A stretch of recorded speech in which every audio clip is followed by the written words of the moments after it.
When God begins to help you, one of the ways you will know is the quality of your association. Either he makes those around you to become mighty, or he brings you to the company of the mighty. That's why both Gentiles come and kings come. It's a sign that you have risen. Because when you see them come, it means there's brightness coming out of you. They don't care what your face looks like. Gentiles come to your light. Kings come to the brightness of your rising. So when kings come, it's a sign that you are risen. And so one of the ways God will make you fruitful is your relationship. A point comes in your life where even if you are overpowered by warfare, you know more than 5 people that you can call. If they don't have the stature to speak and it happens, you'll be rest assured that they won't sleep until you are aware. You are a fruitful man. They can hold hands and pray even if it's 10 years. They won't give themselves rest until you are delivered. How did Peter come out? He was locked in prison. The man was tired because Herod stretched his hand and slew James. And when he saw that he pleased the Jews, Acts 12, 1-5, he went for Peter. So the opposition was fierce. Peter was tired. While he was in prison, the guy was fed up. He laid down. They should do whatever they want. But the Bible says no. Prayer was made of the church for him. There are men that will not rest until you shine. They will pray out their liver until God moves you. It's a sign. You don't become fruitful first with money.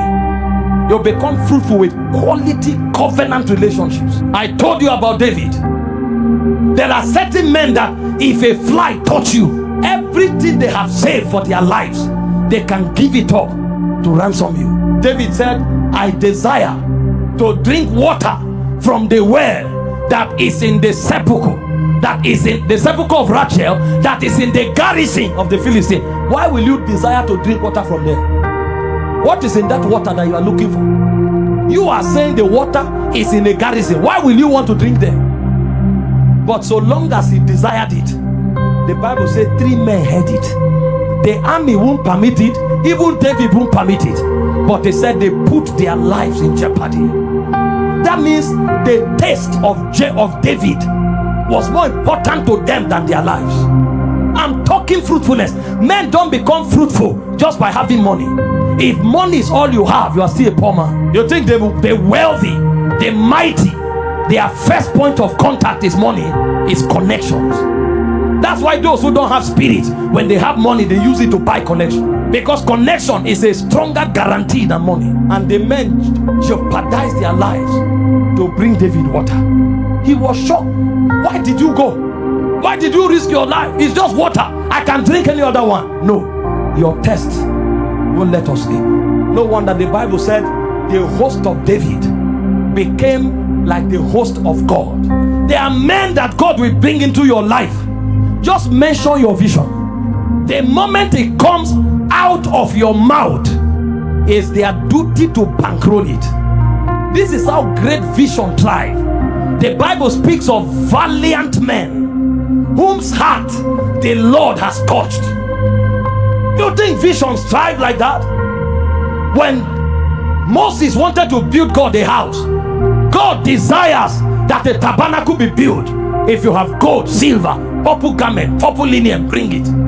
The Bible said they brought wealth until Moses began to announce, we have more than enough, don't bring again. When David wanted to build God a house, the Bible said the mighty men of David, you needed to see the silver, the gold that they were bringing. When dollar was still about 150 naira, we did the calculation, it was over $18 billion. But now dollar is over 1,500. So you do the math. He just mentioned. I'm telling you, see, somebody, you will come into fruitful and productive relationships. It's not this one that people are gossiping you, envying you everywhere. See, there is a place for that. Influence covers for that one, because God prepares a table for you in the presence of your enemies. That's one level. But there's another level where those who follow you are willing to die for you, whether you are present or absent. That was one of the greatest gifts that Jesus had. All his disciples, the only one who went back was because of prophecy. And Jesus said it. It was the son of perdition, and it was so that scriptures can be fulfilled. When he left, all the disciples were killed, apart from John, who was carried.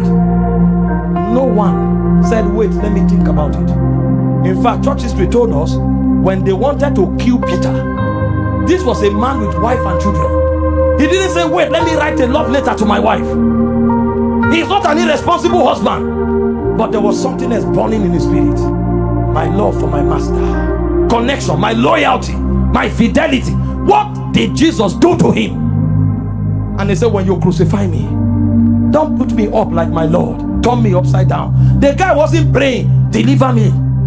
It's an honor to be crucified for you, but I can't be crucified like you. Even John died, because although we didn't know how he ended, but they told us that they threw him into boiling oil. He didn't change his mind. Tied him to a caravan, threw him around the city. He didn't change his mind. So when you talk about blessings, when you talk about fruitfulness, if you will count God and count the quality of your relationships, every other thing comes from there.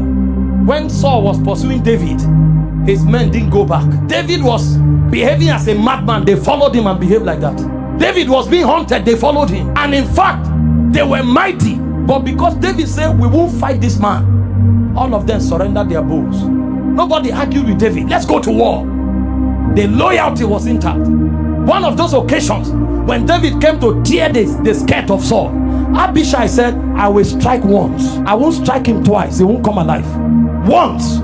So they had such men. Hope you know, David killed one giant. 4 of his men killed 4 other giants. Because Goliath had 4 brothers. There were 5 giants of Gath. So he was not the only giant killer.